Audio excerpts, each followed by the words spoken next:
nyo nakita yung 125 million pesos na in-encash nyo sa araw na iyon sa loob ng bangko? Doon po sa may likod ng teller, Your Honor. Yan. Okay, now. Sa likod Open ng... space po, Okay. Sa likod ng teller. teller. Now, ma'am, can you describe for us, to give us a mental picture, how big the pile of 125 million pesos in cold cash is?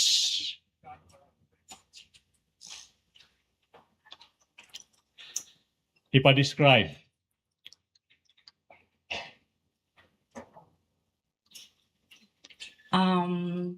Sorry sir ha, pero dili kayo ko well-versed sa mga Well-versed. measurement. We Pero will help you. nakasulod siya sa, nakalagay siya sa box. Okay. Oh, Yeah, okay.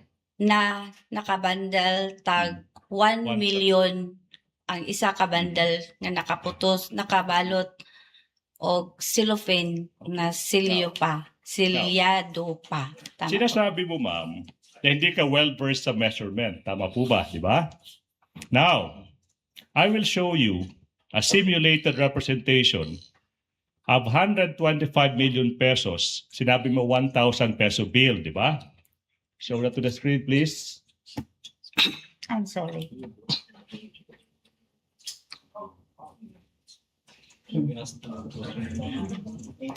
You tell the public, ma'am, if yung nakita mong 125 million pesos in cold cash. Your Honor, Wait. Not done. Counsel, to finish the question, Okay. Attorney Mhm. Bacuel. Can you please confirm if the cold cash you saw 125 million pesos, do they look like that? Your Honor. Counsel, Before the prosecution proceeds with the question, may we just ask as to the source of the photo and how it was generated and produced? yes, counsel, either it is distorted because the 1,000 peso bills look bigger. Yeah, Your Honor. Is this AI? I mean, Yes, of course. That is simulated. Okay. Is this we don't, AI? wait. Because we don't have 125 million pesos in cold cash. So we had to resort to technology.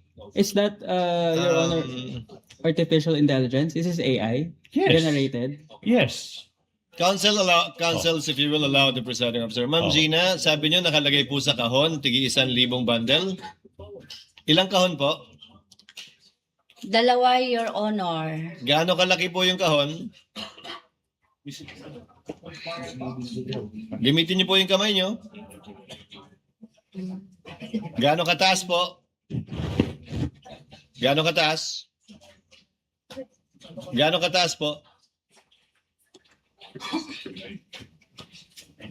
Yung kamay niyo po sa baba, pakipat yan para makita po namin. Ganyan kataas at ganito kalapad. Kasing lapad po ng witness stand.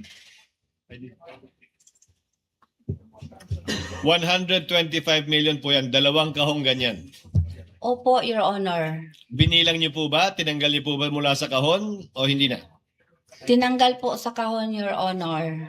Pagkatanggal niyo sa kahon, binalik niyo ba sa kahon? Hindi po, Your Honor. Saan niyo na nilagay? Nilagay ko po sa aking 4 na bag. Ito po yung duffel bag.